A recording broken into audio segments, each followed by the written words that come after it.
Hello again, everyone. Welcome to the Options Mentor. Well, that week got out of hand in a hurry, didn't it? As we ran up to all-time highs and then more all-time highs. Very, very interesting given the data that's out there.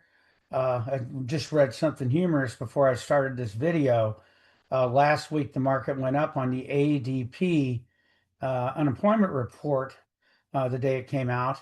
They liked it. The market ran up. And I just read there may be some sort of a pullback tomorrow based on that report, which shows just how psychotic the market is. But we don't mind whenever we're non-directional traders. There's things we can do to try to stay in the game no matter which way the market goes. So I want to take a look here at an idea for this week. Now, last week I did talk to you guys about calendars. And calendars, I think, could very well work this week as long as things don't get too out of hand on the downside. We don't want to put a calendar on, if we're spiking up to 19 or 20 on the VIX. And I'll talk a little bit about why it could work if the VIX stayed where it's at, or so maybe even if we put it on a little bit lower. But we can see we've gone up here to just crazy highs. You have to admit, you got a gap here. We got a gap all the way down here. It's time, no matter what you think, even if you think the market's going up and never stopping and it's just incredibly valuable. Uh, anyway, even if you think that, they always take a breather at a certain point. You got to have some selling and kind of a pause to refresh, often they call it. So I'm looking for that. Could possibly happen this week. We do have um, a great chance of it in my mind. So let's take a look here at a couple ideas over in the SPX for this coming week. Well, first off, we could do a calendar. Now, a calendar, if I put it on, let's say we did open up in here, up around where we closed on Friday at 62.79. What I'd be looking to do, if you really think we're going to have a decline soon, is maybe put it on below the market. In this example, I put it on well below the market, about 40 points, down at 62.40. I've still used a call calendar because it does give you better range. If I change this to puts, look what happens. You can see, oops, it didn't do it there, but generally I'm getting weekend graphs here. Sometimes they're off a little bit. If you try this with the market open, you'll see you normally have much more range with a call calendar. Now, if that has changed over and you get more range with the put calendar, then by all means, I would do that. So tomorrow, if you did look at it and it did look like, hey, the put calendar's got more room in it, wider, I would do that. But it has been calls being wider for a long time because they've been driven up in value by the bull market. So that's an idea. If you feel like, hey, it's staying up here, but it's going to come down. Now, if it's already starting to come down, let's say we open up down 20 or 30 or something, then you might try a put diagonal.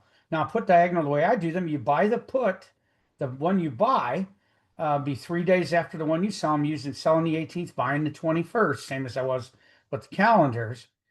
And if you do that, I would buy maybe the 62.50 if we, or, you can kind of judge it yourself. Normally, what I do with these, if I start a trade with a put diagonals, I'll put them on.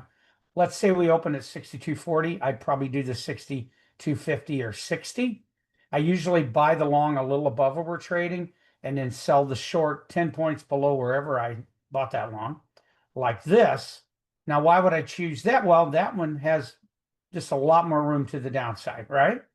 When we have the calendar on, it has a finite point on both sides. You run out of room if it goes up too far, or if it goes down too far, where you'd have to take some action, maybe adjust it or something. But with the diagonal, the put diagonal, it's just going to be fine going down a long way before you'd ever have to do anything. And by the way, both of these trades are long vega. So if the SPX was going down, of course, you'd expect the VIX and volatility would be going up. So this trade would look even better. So if we open up down, maybe put one of these diagonals on a little above the money, a little above where we're trading, that is. And if we're kind of just static and staying where we're at, I'd probably do a calendar where it was still below because I anticipate we could go lower. And if it does go up, you can always make adjustments coming over. And hey, check out the links in my description of this video, and you can find out how to adjust these things and be with my trade service. Follow what I'm doing every day. The links are there in the description. Now, you said, Mark, why do you do 2 calendars here and one of these? Well, I did that as a model, so I had roughly the same amount of money as close as I could get. So 2 call calendars is 410 or $820, and one put diagonal 760. So that's about as close as I could get to have similar amounts of money. But if we do the calendars, you can see your theta is about $48, and your vega is 98.58, so pretty close to $100. Now, if we do the diagonal, we get a little more theta, a little less vega. So a diagonal, I'm normally comfortable with putting it on when the volatility is a little higher than I would with a calendar. They're not quite as sensitive to the changes in volatility as a calendar, although they are, of course, sensitive to them, particularly, if the VIX goes up, it helps you. And if the VIX goes down, or volatility in general, that's not good for you.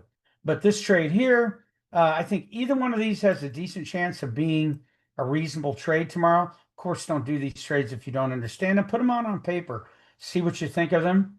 I usually go for about an 8 or 10% profit based on what I paid for the trade. So if I, spent $820, I'd be looking to get maybe around an $80, $70, $80 profit. You say, well, it's not very much profit. Well, you didn't put a whole lot of money into it. You can get, whenever you're good at these, and if it makes sense for you, you can get bigger, get more profit. Same thing over here. Maybe try to get around a $70 or $80 profit and get out because you paid $7.60 or $760 for the trade. So that's what I'm looking at here. It is tough. It is Sunday. We don't know for sure where we're going to open on Monday. I expected, last week a pullback. I expected even more. It's sort of like the more this thing goes up, you like the idea of playing something bearish here, but when it goes up even further, you got to love it, right? You liked it here, you have to love it here, right? Because it's gone up even more. And the chances of it continuing, I think, of course, go down as it goes up. We're up here where, no man has gone before in the SPX. So let's take a look at, hey, let's see what happened the last time we got up in that kind of area. We come off pretty quickly, and in the previous all-time highs, we came off pretty quickly. Look at this one. Boom, that was an all-time high right here. 61.47, I believe. Oh, no, it's even higher there. But anyway, we came flying down, and I anticipate that whenever we sell off here, you'll probably take 100 points off this thing in a hurry, and maybe even more. So that's my thinking. This could be the week here, or maybe we'll go to 6,300, whatever that is. I don't know what that would be based on, but that doesn't matter, as we've been talking about. It doesn't matter what the facts are or anything at all. The market wants to go up, it goes up. It's irrelevant whether it makes any sense. So this is the kind of trade I'm looking at this week calendar, maybe a diagonal. So far, we'll see how the market opens. We have some crazy down 300 or 400 open. Of course, that would change everything, right? Anyway, that's my idea for this week. I will be back with you next week. Don't forget to hit the subscribe button, the like, the notify button, so you can find out every week when I put these videos out. And please check out all the links in the description so you can be over there with my very successful trade service. We've had, I think, 26 trades this year, only 5 losers, up 40% on the year with the trade service. So things are going well over there. And so check that out. Come on over and join us. And I will talk to you guys next week. Have a good one and a great trading week. Bye-bye.